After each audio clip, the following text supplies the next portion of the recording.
bersama saya, Zaki Akbar. Welcome to Talking News. Tamu Talking News edisi kali ini adalah Ketua PKS Sulawesi Selatan, Amri Arsyid. Simak terus Talking News.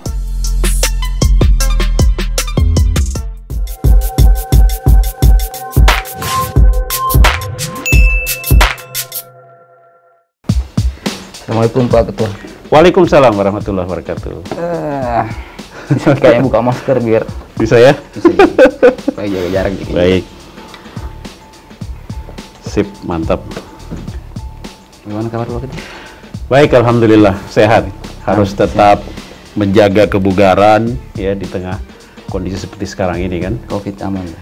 Covid alhamdulillah aman. Saya ya alhamdulillah ya belum alumni ya, tapi ya selalu jaga kebugaran terus. Sudah vaksin juga, ya, jadi relatif ya. Berpengaruh ke aktivitas sehari-hari Pak? Aktivitas sehari-hari cuman anu aja. Saya berpengaruh secara fisik mungkin tidak ya. Tapi yang paling signifikan menurut saya adalah meningkatkan kehati-hatian saja. Ya, terutama interaksi. Interaksi yang biasanya kita bebas gitu kan. Ini ya mau nggak mau harus menyesuaikan toh. Menjaga jarak apa segala macam. Masker. Sudah jadi kayak kebiasaan baru nih. Betul Pak. Di mana-mana orang sekarang juga agak canggung kalau tidak pakai masker di luar. Iya. Jadi kayak apa ya? Kayak ya itu. Kalau kita nggak pakai masker, ya mendingan balik lagi ke rumah. Kalau nggak ada cadangan di mobil, balik lagi ke rumah ambil masker daripada dilanjutkan nih. Tapi ya sekarang alhamdulillah sudah tersedia di mana-mana ya. Iya. Jadi relatif mudah lah gitu. Tidak ada alasan untuk tidak pakai masker kecuali tidak mau. Sudah lihat ini warnanya PKS ada yang baru Pak. Iya betul. Karena orange dulu kan hitam, kuning, hitam, kuning, putih. Ya sebenarnya yang berubah itu warna kuningnya Ji. Jadi kita ganti menjadi warna orange ya. Kenapa orange Pak? Nah ini menarik ya. Jadi saya paling sering dikomentari orang, weh biar jam tangan juga orange nih apa segala macam ya. Sebenarnya bagi kita spiritnya tidak berubah, tidak banyak berubah. Cuman kita ingin menunjukkan ya spirit orange ini kan ada kebersamaan, ada keterbukaan, ada kepedulian di situ ya. Terutama kepedulian ya. Kalau orange ini kan rata-rata pelayanan masyarakat ini kan warnanya ke orange. Tapi yang paling signifikan yang kami rasakan sebenarnya adalah ingin menunjukkan PKS ini ingin lebih dekat kepada bukan hanya sekedar masyarakat, tapi apa yang dibutuhkan oleh masyarakat. Itu yang paling penting. Dan kita siap selalu harus siap terdepan ya. Kalau sudah bicara kebutuhan masyarakat, sedapat mungkin PKS paling depan. Makanya kita tidak ingin bersembunyi dengan warna hitam, tidak ingin bersembunyi dengan warna-warna gelap. Kita ingin tampil dengan warna orange supaya gampang didapat. Nah itu ada orang PKS itu, panggil Ki. Bisa minta bantuan, panggil Ki. Ya kita nggak bersembunyi gitu. Dengan orange ini kita bisa lebih menonjol di tengah masyarakat, lebih gampang di-reach oleh masyarakat, lebih gampang di-call sama masyarakat. Jadi yang hitam kuning kemarin itu agak kurang somehow bagaimana ya? Mungkin feedbacknya adalah kalau hitam, kuning, sama putih, ya komentarnya orang kebanyakan kayak eksklusif Ki. Agak sedikit apa ya, menutup diri. Walaupun kita berusaha, enggak juga Ji, tapi ya penilaian masyarakat enggak bisa kita tolak. Persepsi publik kita harus terima. Saya bilang, oke, saya terima. Sampai sekarang pun juga ketemu sama teman-teman saya tanya, bagaimana PKS? Masih agak eksklusif Pak Ketua, tapi lumayan nih sekarang. Saya bilang, alhamdulillah. Saya akan terus berusaha untuk bisa menjadi inklusif di tengah masyarakat. Lebih mau membuka diri sekarang Pak? Ya, harus ya, saya kira. Harus, bukan cuma kesan aja, tapi betul-betul kita tunjukkan. Karena itu challenge kita sebenarnya. Kita bilang kita ini terbuka, tapi kadang-kadang jargon Ji. Ya kan tidak betul-betul terbuka. Saya sampai nanya, saya kadang-kadang ngobrol sama teman-teman, ya baik itu media maupun juga masyarakat, saya tanya, apa yang harus saya lakukan supaya teman-teman bisa lihat PKS ini bukan hanya sekedar jargon bahwa sudah terbuka, tapi kita ingin buktikan secara perilaku, tindakan bahwa kita betul-betul terbuka. Banyak perubahan. Lumayan. Kayak di 2014. Ya, banyak sekali nih. Menurut saya sih sampai teman-teman bilang sampai warning ke saya, kenapa jadi kayak kehilangan jati diri? Saya bilang tidak, sebenarnya bukan kehilangan jati. Saya bahasanya, insya Allah PKS sudah lebih dewasa dalam memasuki alam demokrasi, alam politik. Jadi tidak eksklusif lagi. Kita siap menerima perbedaan, diversity, ya kan? Kita siap menerima itu semua gitu. Ini kan partai-partai lagi lomba-lomba rekrut anak muda. Ya, iya. Ini sering jadi apa namanya? Sering jadi polemik di kita, ya. Kalau ditanya PKS bagaimana, mungkin saya bilang sejak pergantian kepengurusan, saya tuh udah mulai melakukan rekrutmen terhadap kepengurusan anak muda. Bahkan sekarang saya bilang mungkin sudah mencapai 40%. Sekarang ini 40% anak-anak muda. Ini Sulsel atau nasional? Sulsel lah, saya bicara Sulsel lah. Kalau nasional apalagi? Nasional itu saya lihat lebih agresif lagi ya. Tantangannya memang tidak mudah. Kenapa? Ya harus diakui bahwa culture anak muda yang ada sekarang dengan mungkin budaya yang dibangun oleh PKS ini belum 100% match gitu. Tapi dengan menempatkan anak muda sebagai leadernya, ya terutama kita punya bidang kepemudaan. Betul-betul dulu kan bidang kepemudaan tapi tidak muda-muda. Tonji juga anunya. Ketuanya ini sekarang betul-betul anak muda. Sama kayak Menpora sekarang. Iya, betul. Kadang-kadang anak muda tapi tidak muda-muda sih. Nah, sekarang kita buktikan di Sulsel Pak Ismail Bahtiar. Beliau adalah ketua bidang kepemudaan. Anak muda betul toh? Kemudian di DPP ya Dr. Albin Said kita tempatkan di sana. Gamal Albin Said itu juga anak muda. Jadi secara mindset ya, secara profil sudah kita tempatkan. Cuman kan bagi saya di Sulsel khususnya ya, nggak bisa hanya sekedar menempatkan profil anak muda, tapi juga kegiatannya harus bisa ditunjukkan, dengan gagasannya juga harus muncul. Nah ini yang jadi challenge bagi saya, karena kadang-kadang kita mungkin khususnya di Sulsel ya, kadang-kadang anak muda ini belum mendapatkan ruang yang betul-betul strategik ya, belum mendapatkan ruang yang betul-betul luas untuk bisa berekspresi. Nah kita di PKS, saya terutama ya sedang merintis itu. Nah kita bentuk sekarang banyak sekali bidang seni budaya. Kita kasih, bahkan kemarin ya kalau bisa dilihat kita Rakerwil itu anak muda semua panitianya. Itu betul-betul wajahnya PKS berubah. Yang namanya tampilan musik apa segala macam tarian tradisional itu dirancang oleh panitianya anak muda. Saya serahkan, saya nggak akan campur, saya bilang silahkan dia obok-obok itu acara jadi betul-betul anak muda. Saya hadir di situ ya untuk secara frame PKS-nya kita jaga ya, karena kan sekarang kita PKS. Ya betul, exactly. Jadi apa yang menjadi identitasnya kita pertahankan. Jadi kita ini PKS tetap sebagai partai Islam rahmatan lil alamin. Justru kata-kata partai Islam rahmatan lil alamin ini menjadi challenge buat kita. Bener nggak bisa jadi rahmatan lil alamin? Bukan hanya segolongan orang, bukan hanya kepentingan segelintir orang, tapi betul-betul untuk seluruh masyarakat Indonesia. Itu tantangannya. Menarik sih Pak kalau soal bicara anak muda, apalagi kan PKS dari beberapa tahun terakhir ini selalu diserang dengan isu-isu intoleransi, isu radikal. Ada afiliasi dengan kelompok tertentu. Itu cukup menyakitkan buat kita. Apalagi di tingkat nasional ya. Kalau di Sulsel bagaimana, apa impactnya ke Sulsel? Apa kita berpengaruh tadi? Sebenarnya mungkin dikatakan langsung, mungkin nggak langsung ya. Tetapi image itu sedikit banyak mempengaruhi keinginan orang untuk bergabung dengan PKS ya. Jadi ada istilah-istilah lucu yang seringkali saya dengarkan dari teman-teman itu, lebih susah masuk PKS daripada masuk Islam gitu. Nah ini semua yang kita tepiskan gitu ya, kita coba untuk buktikan bahwa itu tidak benar gitu. Nah yang kedua, kalau misalnya sekarang orang ada ketakutan ya, bukan ketakutan, tanda kutip lah ya, keengganan lah, bukan ketakutan ya. Enggak cocok saya rasa. Teman saya sendiri, saya kan termasuk yang cukup cukup bergaul dengan masyarakat yang luas. Sebelum saya menjadi ketua PKS pun juga teman-teman saya ya cukup ini. Mereka mengatakan ya saya suka sih dengan PKS, tapi kayaknya kok saya belum berani masuk PKS. Nah ini yang jadi tanda tanya besar. Saya nanya kenapa Anda berani? Banyak sekali aturannya, susah kayaknya. Saya bilang wah ini salah kaprah gitu loh, artinya salah, karena PKS itu partai politik dan harusnya tidak ada bedanya antara PKS dengan partai-partai yang lain. Kalau misalnya kita gampang masuk partai lain, harusnya semudah itu juga kita masuk PKS. Nah inilah yang terbangun di itu betul. Jadi seolah-olah kalau kita masuk PKS, tidak bisa mikir bergaul, tidak bisa mikir ini, tidak bisa mikir itu.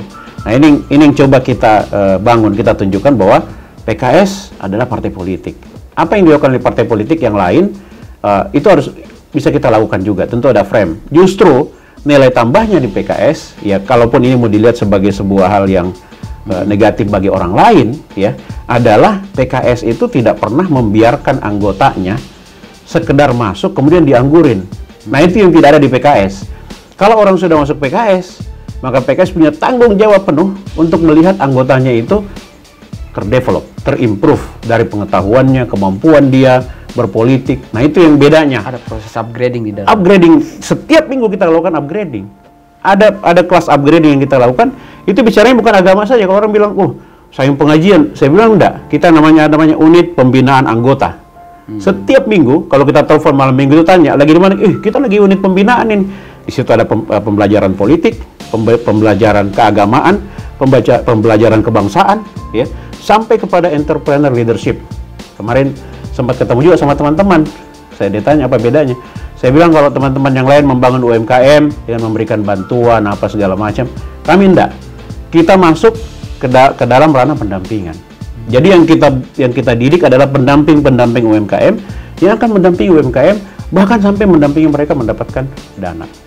Teman-teman, waduh, merinding saya. Cuman sayangnya PKS kurang publikasi. ini jadi tantangan tersendiri ya, buat mungkin, kita. Ya kalau saya posisikan diri sebagai warga, Pak, ya, penonton. Ya.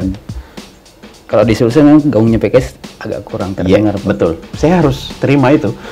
Bahkan itu motivasi besar membuat saya tuh. Ya, makanya saya bilang ya kita harus ini nih. Bahkan ya jangankan jangankan partai ya. Anggota legislatif kita yang jumlahnya 8 pun juga itu kritiknya kayaknya masih kurang dekat dengan media, kayaknya betul, masih kurang dekat dengan masyarakat. Ya, ada beberapa kemarin kan mungkin Bapak sempat monitor juga. Iya. Beberapa minggu atau beberapa bulan terakhir ini kan Makassar cukup heboh. Betul. Mulai dari masalah anggaran, masalah program Pemkot. Iya. Tidak ada satupun. COVID ya. Iya. Beberapa teman sudah. Kok kayak nggak ada bunyinya PKS ya? Betul, Pak. Karena ini kan cukup kontras dengan apa yang terjadi di pusat. Iya, betul. Di dengan pusat kelihatannya, ini banget, potong gaji lah, apalah gitu ya. Kalau PKS di pusat ya kita akui powerful sebagai dia sebagai oposisi. Yes. Tapi di sini ini gimana? Ya, jadi saya perlu jelaskan mungkin positioning kita PKS pusat itu tentu berbeda dengan di daerah, ya itu yang paling pertama. Dan kita sepakat bahwa di daerah sebenarnya tidak ada ansi oposisi, nggak ada. Dan saya tekankan kepada teman-teman juga, ini juga kebijakan yang saya ambil adalah siapapun yang menjadi kepala daerah, baik itu di provinsi maupun di kabupaten kota, kita selesai di kompetisi pada saat kita pilkada. Tapi setelah pilkada, kita harus masuk ya, memberikan dukungan penuh kepada kepala daerah untuk bisa mensukseskan programnya. Ya. Kalau dikatakan beberapa pekan yang lalu pada saat Makassar heboh, kita tidak heboh. Cuman memang cara yang ditampilkan oleh teman-teman di fraksi PKS Kota Makassar itu berbeda. Nah, kalau mungkin ya, saya nggak tahu ya, mungkin juga saya salah. Kalau teman-teman yang lain dari partai lain mungkin lebih banyak teriaknya di media. Kalau kami nggak. Jadi menurut catatan saya ada 3 kali kami mengunjungi Bapak Wali Kota untuk menyampaikan apa yang menjadi feedback kita, apa yang menjadi saran kita, apa yang menjadi hal yang kita ingin improve langsung. Jadi kita datangi, termasuk saya pribadi, saya berdatangi langsung beliau di kantornya waktu itu. Saya lupa tanggal berapa, tapi saya juga mengundang fraksi PKS Kota Makassar, saya datang langsung dan kita memberikan feedback. Karena kita nggak pengen hubungan kita rusak hanya karena salah paham yang terjadi di media. Tapi kritik mengenai PKS kurang tampil di media, saya harus terima itu. Saya bilang saya akui. Dan saya pun juga minta kepada teman-teman supaya kita tampil di media, menyampaikan ide baiknya kita, tapi dengan cara yang baik. Bukan nyerang pemerintah, habis itu ditemuin kita hahehe gitu. Wah, baik, tapi di media kita habis-habisan. Nah, ini kan juga istilahnya nggak relevan juga gitu, nggak baik juga secara gitu. rasional. Ya secara mungkin secara apa istilahnya ya? Minimal ketika ada riak di masyarakat ya, itu kita merespons dengan betul. Saya setuju dengan itu. Ini mungkin feedback bagi PKS. Kadang-kadang sikap kehati-hatian kita itu terlalu besar. Artinya memang ada ada culture di kita itu yang beda mungkin dengan yang lain, yang bisa begitu terbuka menyerang gitu kan. Wah, ini kalau Kalau di PKS itu memang mikir dulu, ini menyakiti hati orang lain nggak? Ini ngobatinnya gimana gitu. Sebenarnya bagus, tapi itu mungkin kelemahan juga kan? Bagus sih, Pak. Untuk politik mungkin kelemahan kan? Iya, prinsip seperti hidup bagus. Iya. Tapi di politik untuk kan, politik kayaknya jadi kayak nggak punya ini ya, kayak nggak punya sikap. Gitu. Sambil minum. Oh iya, makasih.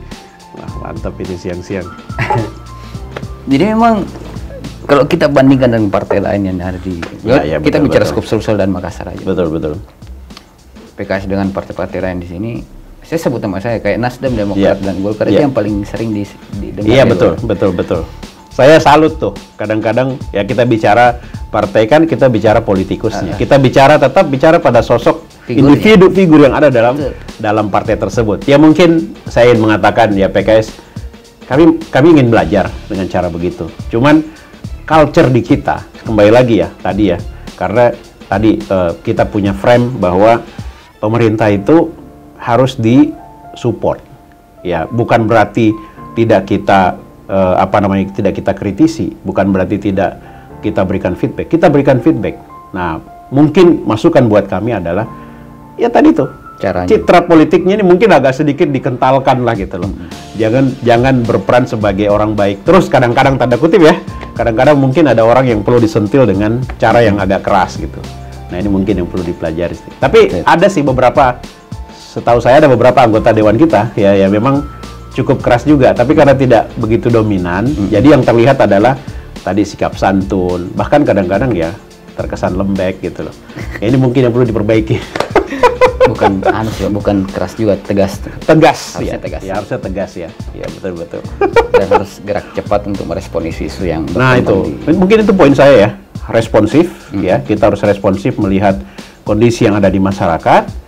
Yang kedua, ketegasan terhadap sikap, tapi juga at the same time di saat yang bersamaan kita pun juga harus fair. Kalau memang apa yang dilakukan pemerintah itu baik, maka kita harus tempatkan pujian itu, kita harus tempatkan apresiasi itu pada pemerintah. Yang seperti itu kan, Pak. Exactly, betul, setuju.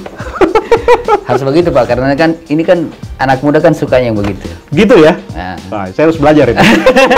Saya nggak mau so tahu, tapi kalau itu disampaikan seperti itu, anak muda berarti catatan buat saya nih, ya kan? Untuk menunjukkan ke anak muda.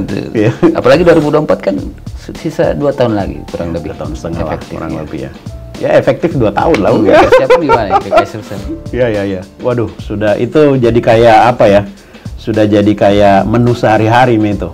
Istilahnya mau pertemuannya apapun, ya pasti lagunya itu dulu. Refnya itu pasti.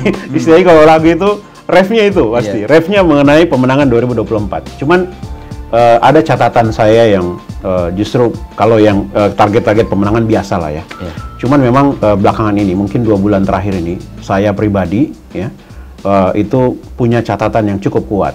Ya, ini mungkin saya nggak tahu ya apakah semua partai politik setuju apa enggak, tapi terus terang ya kita ya sedang mendorong ya bagaimana kita membangun sebuah politik kolaborasi, politik silaturahmi, terutama antar parpol lebih kuat.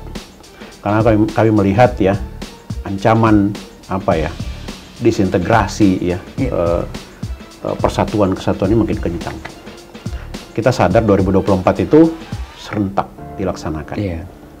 Pertanyaan besarnya adalah apakah betul-betul ini politik ini akan murni berjalan sesuai dengan koridor politik, atau nantinya akan banyak juga dipengaruhi oleh faktor-faktor luar yang kita bisa katakan ya politik transaksional, ataukah akan semakin kacau dari itu.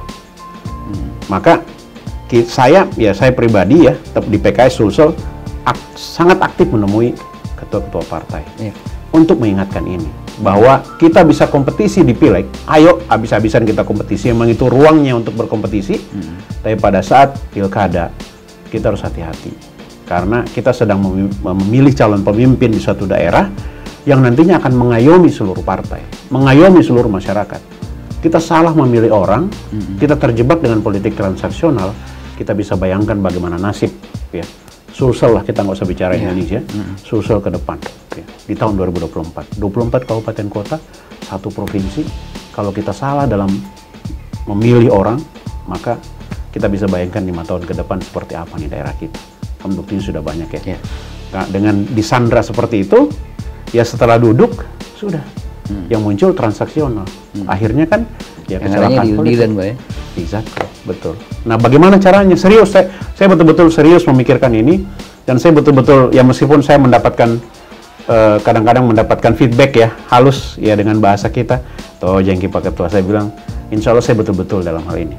Makanya saya sampaikan kepada teman-teman parpol yang lain, kalau Anda punya satu sosok yang baik, yang punya visi misi kedaerahan yang baik, yang siap menyelesaikan permasalahan kita, tolong kasih tahu saya. Ayo kita garap sama-sama. Supaya kita tidak tersandra oleh politik transaksional. Jangan salah memilih pemimpin 2024. Bagi saya, hal yang sangat krusial itu. Di samping kita menyiapkan calon-calon yang paling, kan nggak mungkin sendiri kita. Pasti kolaborasi. Iya, nah, respons partai-partai lain gimana? Tadi itu saya bilang ada yang merespon itu, jengki Pak. Ada juga yang japri, oh bagus Pak. Ayo kita sama-sama. Bagi teman saya seriusin. Jadi kalau perlu satu figur aja yang diusung. Why not? Saya bilang kalau memang itu adalah figur yang terbaik menurut kita. Tentu ada proses ya. Tapi kita melihat prosesnya serius, bukan bercanda. Kadang-kadang kan masih jauh tuh, baku panas-panasi. Nanti sudah dekat, balik lagi wani piro gitu. Kan. Saya kira mungkin tidak ada yang salah untuk biaya politik. Tetapi kemudian itu menjadi sebuah masalah jika semua bergantung kepada kos politik semata. Tidak lagi ya. Kita sering melalui ya proses apa istilahnya fit and proper test. Kita di PKS kan setiap ada calon kita fit and proper test. Tidak banyak yang betul-betul bisa mengungkapkan visi misinya. Yang banyak dicerita cuman saya mampu sekian, saya mampu sekian, sekian ember sih. Gagasan kurang Pak. Kurang sih masih bagus ya. Kadang-kadang nggak ada. Ini masalahnya. Masalahnya cuma datang duduk. Saya sudah siapkan. Apa yang disiapkan? Siapkan anggaran loh. Kita nggak hanya anggaran loh. Yang kita tanyakan ini. Nah, ini yang saya bilang, ya kita serius lah melihat ini. Karena kalau tidak, kita pasti akan terjebak di ruang skeptik lagi. Sudah, jam ditanya, sama juga. Berapa? Nah, ini jadi masalah gitu. Dan bukan cuma di partai, itu pun yang terjadi di luar Pak. Ketika calon muncul, sudah ditetapkan ini calon-calon akan bertarung. Pasti pernyataan pertama yang keluar, bagi sama aja semua. Nah itu dia. Nah, ini kan skeptik ya. Istilahnya orang sudah pesimis dengan kondisi. Nah ini yang saya maksud dengan bisakah kita perbaiki ini? Artinya orang tidak melihat lagi partai politik itu ya banyak orang yang bilang ya sudah Mila, tempat paling kotor itu partai politik ya. Kita tidak bisa mengingkari bahwa sistem di negara kita ini masih menganut sistem demokrasi, di mana partai politik menjadi representatif. Kita nggak bisa pungkiri itu, nggak bisa kemudian kita mengabaikan, nggak bisa. Partai politik masih, selama sistemnya seperti ini, jadi tugas kita adalah jangan lagi sudahlah seperti itu, kita buat kondisinya semakin buruk dengan memperjelek citra partai politik, dan partai politik juga karena sudah putus asa barangkali ya sudahlah orang juga menganggap seperti itu, kemudian kita berhenti untuk menyuarakan kebaikan. Bagi kita di PKS kerjanya berat, kerjanya mungkin panjang, butuh waktu yang lama, tapi bagi saya lebih baik kita mulai sekarang ya untuk memperbaiki citra partai politik ini dengan cara apapun yang bisa kita lakukan, karena ujungnya memperbaiki persepsi masyarakat supaya mereka sadar bahwa partai politik ini harus baik gitu, dan kita juga harus berpartisipasi dengan cara yang baik. Dan itu terbukti Pak dari penelitian salah satu lembaga dari luar, indeks persepsi kepercayaan masyarakat ke partai politik itu cukup drastis. Fakta. Kenapa itu terjadi? Ya tidak mungkin masyarakat punya persepsi seperti itu kalau tidak ada penyebabnya. Iya. Ya tapi kalau kita mau kupas satu-satu kan, ya mungkin saat ini bukan waktu yang tepat. Paling bagus kita terima itu sebagai feedback. Masing-masing partai politik berbenah diri dengan cara yang betul-betul jujur, dengan cara yang betul-betul baik, mengembalikan orientasi politiknya kepada betul-betul pembangunan bangsa dan negara. Insya Allah aman kita. Saya tertarik dengan kata Bapak yang kalimat tadi, yang cara harus betul-betul jujur. Iya. Kayak itu. Jujur pada diri sendiri, ya.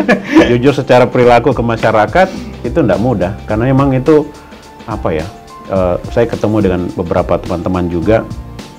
Kadang-kadang mereka sampaikan susah Pak, kita mau jujur, kalau kita di tengah lapangan bikin jujur sendiri, kita babak belur. Ya. Karena orang di sekitar kita nggak ada yang mau ikut. Adanya main yang lain. Ya kan kita nggak mungkin main sendiri. Ya adanya kita babak belur. Ya sudahlah kita ikut permainan gitu. Nah ini apa ya? Ya kita itu realita. Maka saya bilang, makanya sekarang yang kita lakukan cari teman yang mau sama-sama. Ya mungkin nggak selesai di periode ini, tapi paling tidak ada mianunya, tracknya. Tapi saya mau tegaskan sekali lagi. Yeah. Sikap PKS di pusat dengan PKS di daerah itu pasti berbeda ya. Maksud dalam hal apa nih? Dalam hal apa? Memposisikan diri. Ya, memang apa namanya? Ya sulit ya. Kita di daerah hampir nggak mungkin. Kalau di pusat kan jelas ya, karena kan ada pucuknya adalah presiden. Pasti sejak awal kan ada pemisahan siapa bisa bersikap tegas antara oposisi ataupun juga koalisi. Tapi kalau di daerah ya sulit kan, satu provinsi misalnya gitu ya, jelas kami ada di pemerintah, tapi yakin aja partai lain yang tidak mendukung pasti kan tidak ada jalan lain kecuali kalau kita mau oposisi nggak ada manfaat. Jadi dari intervensi gitu. Dari pusat Pak, PKS pusat ke daerah harus begini saja jalan. Nggak ada. Kalau itu secara ini betul-betul akan melihat bagaimana kondisi di daerah dan tidak ada instruksi bahwa oposisi kok disusul kok di situ nggak ada. Karena semua dikasih keleluasaan oleh. Exactly. Justru instruksinya adalah kita harus mendukung, mendukung karena itu yang kita lihat maslahat yang paling besar adalah mendukung program pemerintah. Karena untuk daerah nggak ada istilahnya itu nggak tajam lah istilahnya positioning itu nggak setajam di pusat. Gitu. Iya. Karena selentingan di luar sih. Iya. Kita harus makanya tadi saya mau pertegas sekali lagi karena banyak selentingan di luar. PKS di pusat kayak macan, di daerah kayak kucing ya. Gitu. Tapi kan memang kan ada dari sudut pandang ini bisa sah saja orang berpandangan seperti itu menurut saya ya. Tapi kan ada hal seperti ini di belakang itu yang jelaskan tadi. Betul. Jadi tetap ada karena kan yang kita kembangkan di daerah itu sebenarnya adalah tadi sikap kritis ya. Tetapi bukan oposisi, bukan betul-betul. Kalau oposisi kan betul-betul ya tidak ada, kita nggak nempatin orang gitu loh. Ya kalau di pusat kan jelas ya, lu dapat jatah menteri, gua enggak gitu kan, itu kan jelas ya. Kalau itu konsekuensi dari oposisi ya, lu nggak dapat apa-apa. Ya, walaupun sebagai apalah gitu kan, nggak ada pokoknya sebagai oposisi gitu. Bahkan ditawarin pun juga ya kita nggak akan terima. Tapi kalau di daerah kan enggak. Istilahnya ruang untuk bekerja sama itu harusnya terbuka dan paling tidak untuk susul ya saya tunjukkan ya, kita sudah berkunjung ke hampir 14 kabupaten kota. Kami aktif berkunjung Pak Bupati dan kita sampai ke sana itu bukan untuk marah-marahin Bupati. Nggak beresin karena kita nggak ada ya. Bahkan di Tanah Toraja yang kita istilahnya banyaklah di daerah-daerah yang kita tidak mendukung, tidak mengusung, ya kita datang. Maros lah paling dekat. Kan kita head to head kemarin, ya kan? Oh iya. Head to head di Maros tuh. Oh, betul. Nah, tapi saya Maros Pangkep sama dan kita kalah. Tapi saya pertama kali datang mengucapkan selamat, kemudian yang kedua menyampaikan bahwa kita siap untuk mendukung. Jadi nggak ada istilahnya, nggak kemudian lantas orang menilai malu dong PKS, nggak ada malu. Istilahnya bukan babnya malu apa nggak malu, tapi babnya adalah kita melihat tidak ada manfaat yang kita oposisi, sementara masyarakat yang kita dukung membutuhkan support dari pemerintah. Jadi intinya kita datang. Kalau programnya oke, kita dukung. Kita feedback, kita kritisi. Tapi program itu kontra dengan masyarakat, kita lawan. Ya? Exactly, betul. Itu bahwa saya itu yang kita lakukan. Termasuk di Makassar. Makassar kan kita ini, tapi menurut Pak Dhani Pomanto kita partai politik yang kedua yang mengucapkan selamat. Padahal kita head to head sama beliau. Kita temuin beliau sebelum dilantik. Malam itu saya datang ke tempatnya beliau mengucapkan selamat. Ya, tapi sekaligus saya menyampaikan bahwa kami siap untuk bekerja sama dengan pemerintah. Kita siap mengkritisi pemerintah, tapi satu sisi kami juga siap mendukung. Ya, hal yang baik dilakukan pemerintah kita akan dukung. Saya kira itu lebih realistik ya. Dan nggak lantas kemudian menurunkan elektabilitas PKS kan? Iya. Kalau kita melakukan hal seperti itu. Justru PKS di antara seluruh partai yang paling konsisten Ya, insya Allah mudah-mudahan kita tetap istiqomah, tetap konsisten untuk bergerak di jalur yang kita pilih. Gitu. Karena jalur yang kita pilih sudah seperti itu. Karena harus diakui Pak, PKS salah satu partai yang memiliki mesin politik yang paling bagus saat ini. Gitu ya, alhamdulillah. Dan paling Saya paling sering men-challenge secara internal itu. Jangan sampai orang menganggap begitu, kita sendiri nggak bisa membuktikan. Gitu. Ya betul. Ya bagi saya, terus terang aja, style saya untuk Sulsel sebagai ketua PKS Sulsel adalah lebih melihat kepada data. Ya. Ayo kita lihat pada data, jangan pada jargon.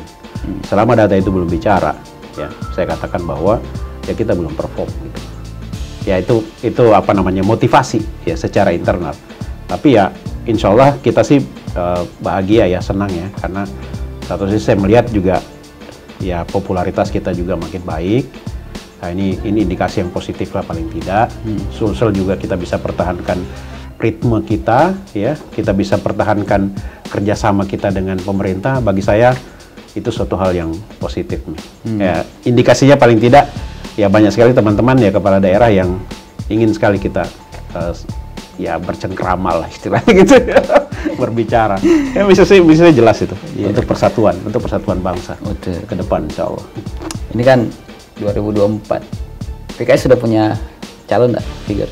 Bayangan lah. Bayangan. Nah. Sebenarnya banyak ya. Kalau saya katakan ini kan masing-masing daerah di 2024 nanti yang paling kental adalah incumbent ya, atau mungkin orang baru gitu ya. Kalau saya ingin terlepas dari apa namanya dikotomi semacam itu. Saya ingin lebih melihat, yuk kita lihat 2024 ini sebagai starting point. Saya nggak ingin melihat, ya bukan berarti kita mengabaikan apa yang sudah dilakukan oleh bupati kita dalam periode 5 tahun, tapi kayaknya lebih asik kalau kita melihat ini seperti titik awal, ya, titik balik, atau starting point lah, apapun itu, kembali dari nol, mau apapun itu kan, supaya kita bisa lebih netral melihat dan ruang kita, istilahnya sudut pandang kita bisa lebih luas, tidak apa narrowing kan. Kita incumbent itu peluangnya besar tuh. Nah, kita kan otomatis sudah menutup peluang teman. Padahal saya yakin, ya nggak usah bicara Indonesia lah, Sulsel aja. Kalau kita bicara Sulsel, terlalu banyak toko-toko yang bagus, yang istilahnya butuh diberikan ruang untuk membuktikan bahwa saya sanggup gitu. Ini terus terang aja kalau kita ngobrol ya, mungkin ya saya kira Fajar lebih banyak tahu dari saya lah, karena ngobrol pasti banyak lah orang toko-toko kita yang bagus, yang mungkin hanya kekurangan peluang aja. Nah, saya merespon itu. Kami di PKS tahun 2022 Januari kita akan buka yang namanya rekrutmen calon kepala daerah. Januari tahun depan. Januari tahun depan.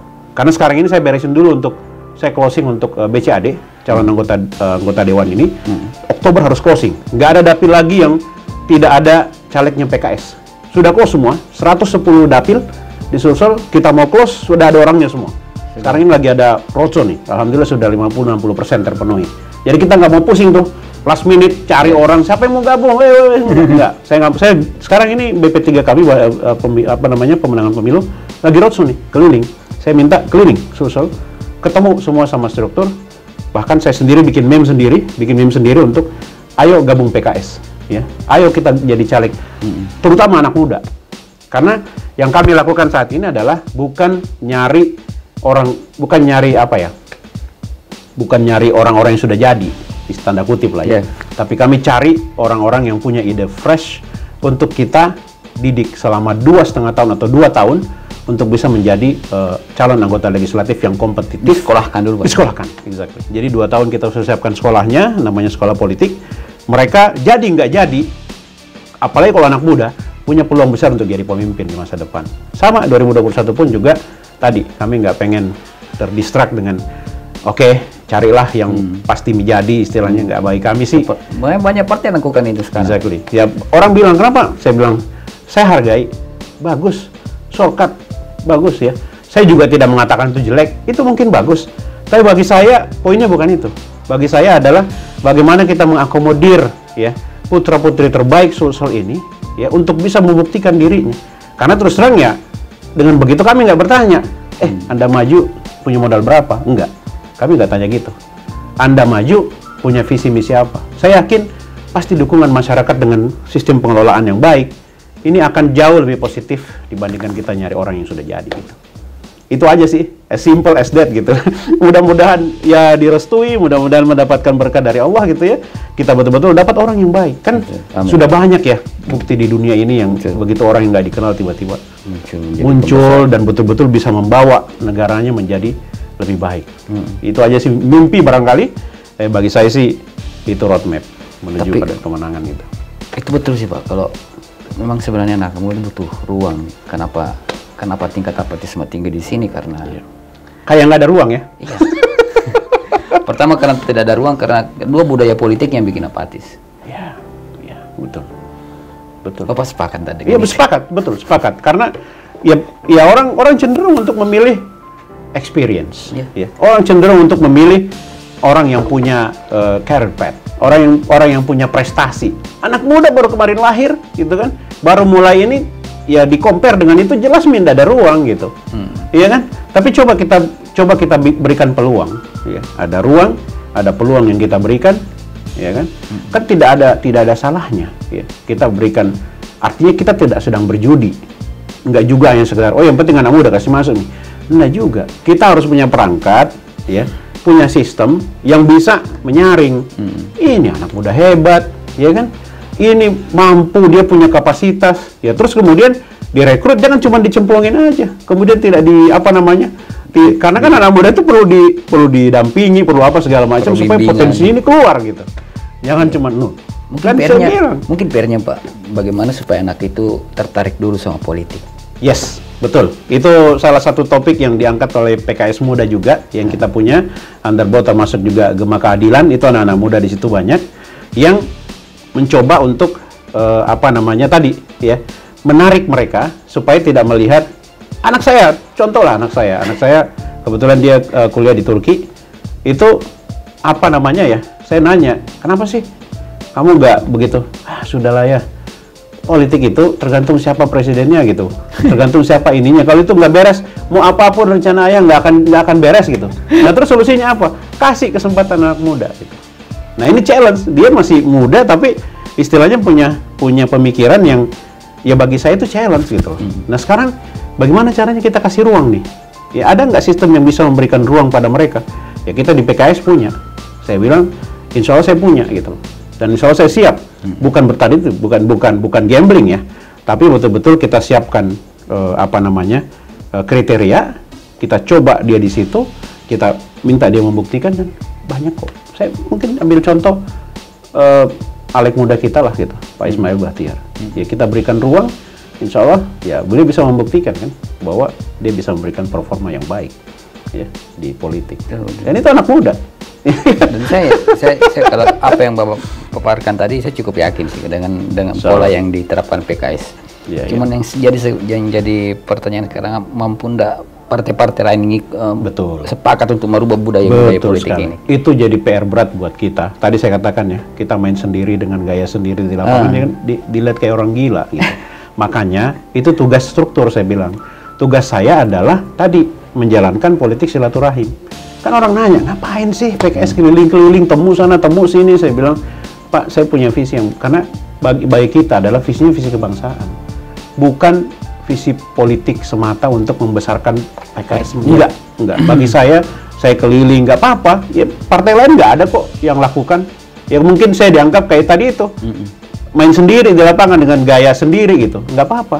Tapi kita punya visi, ya. Kita punya visi-misi kebangsaan. Ya makanya kita sebut sebagai silaturahim kebangsaan. Tujuannya adalah ada yang menyuarakan nih kepada teman-teman parpol yang lain bahwa masih ada keinginan kita untuk berubah.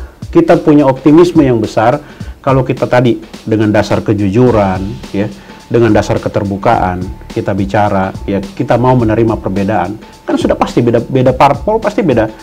Perbedaannya sudah jelas tuh. Kalau mau dirinci 1, 2, 3, 4 nggak apa-apa. Tapi kita jangan fokus pada perbedaan itu. Kita coba lihat apa yang sama di antara kita. Ayo kita kembangkan sama-sama. Ya ketemu sama contoh misalnya Partai Golkar waktu itu gitu kan. Dia menyampaikan. Ya, Pak Topan Pawe ya, beliau juga menyampaikan, ayo Pak, bagi kami spiritnya adalah apa sih yang sama di antara Golkar dengan PKS gitu kan. Kita coba gali dalam ya diskusi kecil lah. ternyata banyak yang tadi banyak kesamaan. Ayo kita sama-sama Pak, kita kerjakan sama-sama hal kesamaan kita ini. Ya, jangan melihat perbedaan, abaikanlah, lupakanlah perbedaan. Biarlah jadi apa namanya ruang-ruang pembicaraan di kantor kita masing-masing. Tapi persamaan ini ayo kita kerja sama-sama. Terus tarik lagi teman-teman yang lain. Apa yang sama? Saya ketemu dengan Demokrat, tanya lagi, apa yang sama di antara kita? Ayo kita emphasize ini. Nggak apa-apa, saya siap jadi tuan rumah tanda kutip ya. Jadi host untuk tempat kita ngopi-ngopi, istilahnya gitu ya. Ngopi, kita ngobrol kayak gini gitu kan. Apa yang bisa kita lakukan nih? Sampai akhirnya, pasti saya yakin ya, dengan niat seperti itu, kita bisa bayangkan kalau lahir seorang pemimpin yang baik, terbaik ya, dari pembicaraan kita ini kan siapa yang untung? Semua Pak. Mungkin baiknya ada diskusi terbuka ya, semua ketua-ketua. Ya, saya sih tidak overconfident juga bahwa ini pasti bisa, enggak. Saya yakin tantangannya besar. Tetapi saya juga satu sisi sangat yakin bahwa ya mungkin khususnya ketua-ketua partai lah ya, pasti punya keinginan yang besar juga untuk melihat ya daerah kita, negara kita ini menjadi negara yang kuat. Ya, itu aja yang kita perlu rubah visinya, view-nya saja rubah dikit aja lah. Bagaimana caranya kita bekerja bersama-sama untuk menjadikan Indonesia ini menjadi negara yang lebih baik, jauh lebih baik dibandingkan sekarang, dan menjadi negara yang terbaik dibandingkan negara-negara yang lain. Sudah, banyak pasti hal yang bisa kita lakukan sama-sama. Karena kalau enggak, kita akan terjebak di bagaimana partaiku menang, bagaimana kandidatku menang, bagaimana, politik ego ya. Exactly. Itu yang saya mau bilang. Cuman saya agak takut nyebut itu. Kalau mungkin terakhir, persiapan gubernur ini. Gubernur? Pilgub 2024. Ya. Mungkin sudah jadi pembicaraan kita juga ya. Saya tahu seringkali di challenge ya, bahwa gimana nih persiapan untuk gubernur 2024. Saya bilang sebagai partai politik tentu punya kewajiban. Pertama, berpartisipasi dalam ajang tersebut. Yang kedua, punya kewajiban untuk mempersiapkan siapa orang-orang yang akan didorong. Ya. Nah, ini poin yang ketiga ini yang seringkali mungkin agak sedikit berbeda sama yang lain adalah siap untuk bekerja sama dengan partai yang lain. Dua poin ini, insya Allah kita sudah lakukan dengan cukup serius ya. Pertanyaan yang sensitifnya kadang-kadang adalah bagaimana PKS menempatkan ketua-ketuanya gitu ya. Ketua DPW-nya untuk calon gubernur, saya bilang itu adalah sebuah kewajiban. Ya. Di era saya, di periode saya adalah saya sudah sampaikan kepada semua ketua DPD. Semua ketua DPD berpotensi untuk menjadi bupati. Ketua DPW berpotensi untuk menjadi gubernur. Dan itu bukan hanya semata-mata given, bukan sesuatu yang ya pokoknya karena kamu ketua kamu harus enggak ya. Tapi yang paling penting keywordnya bagi saya adalah karena itu adalah amanah, maka tugas kita adalah memantaskan diri kita gitu. Termasuk saya pribadi ya. Saya nggak bisa bilang jangan bisa saya ketua, enggak bisa. Enggak, bukan itu poinnya. Poinnya adalah bagaimana saya memantaskan diri untuk bisa maju 2024. Layak tidak? Layak apa tidak gitu. Artinya kalau kita mengatakan diri kita layak apa tidak, ya tentu bukan dari penilaian kita sendiri kan. Kita harus siap untuk mendapatkan feedback dari orang-orang, dari masyarakat. Satu sisi juga kita harus menunjukkan kepada masyarakat bahwa kita layak gitu. Yes. Terus kemudian jangan marah kalau misalnya mengatakan nggak layak, ya sudah, berarti kita nggak layak, ya kan? Nah, saya kira poinnya itu, ya. Nah, kemudian yang kedua tadi spirit kita punya anak putra-putri bangsa, putra-putri Sulsel pasti yang baik. Nah, saat kewajiban kita adalah kita harus berani melakukan eksplorasi, cari itu, karena kan ya mungkin kalau kita menunggu mereka datang sendiri pada kita, ini jadi sumber masalah nantinya, ya kan? Kita yang harus cari. Ya orang pelatih bola pun juga kan dia keliling pasti kan, nyari bakat-bakat apa segala. Hampir sama lah menurut saya. Itu tugas partai politik. Tugas saya untuk ya jangan juga cuma mengunjungi anggota-anggota PKS. Lihat ya anggota partai lain yang ada di anggota legislatif yang lain, datangin, kunjungi kepala daerah yang lain, ajak bicara. Karena kita sedang mencari sosok pemimpin. Nah, itu tugas kita. Nah, pada saat kita menemukan orang yang lebih baik dari kita, kita harus terbuka untuk bisa menyampaikan, Pak, kami siap untuk mendukung Bapak. Termasuk ketika pemilihan calon gubernur dan wakil gubernur. Pasti. Saya sering kali ditanya, termasuk ya Fajar juga sering nanya ke saya kan, bagaimana dukungan tak mengenai ini? Saya bilang, wah, beliau orang yang baik, punya visi yang baik, kami siap untuk mendukung. Permasalahannya dia mau nggak didukung sama PKS? Ya. Karena banyak juga yang anti sama PKS. Iya. Tapi saya kira sekarang alhamdulillah sudah berubah itu. Sudah apa ya? Hampir semua orang mereka mengatakan, "Woi, asik nih sekarang PKS Tebing." Alhamdulillah. Ya, kita tapi siap. Tapi kunci tadi berasik-asik. Jadi Bapak siap maju jadi calon gubernur? Harus siap. Okay. Harus siap. Insya Allah. Amin. Silakan Pak. Iya, makasih. Pak, makasih banyak waktu tak ini hari. Saya juga terima kasih banyak sudah dikasih kesempatan. Saya banyak ngulik soal PKS ini mulai dari daerah sampai pusat. Oh gitu ya? Ya? Banyak berubah yang memang banyak berubah. Iya. Mudah-mudahan ya bisa lebih baik lagi perubahannya ke arah yang positif. Amin. Itu yang kita harapkan. Tapi saya betul-betul minta bantuan ya, mengharapkan tolong kritik kita, tolong tampar kita. Karena bagi saya, ya saya besar di kalangan profesional ya. Saya di perusahaan asing bekerja cukup lama ya, dan juga di perusahaan-perusahaan multinasional. Saya terbiasa dengan pola itu.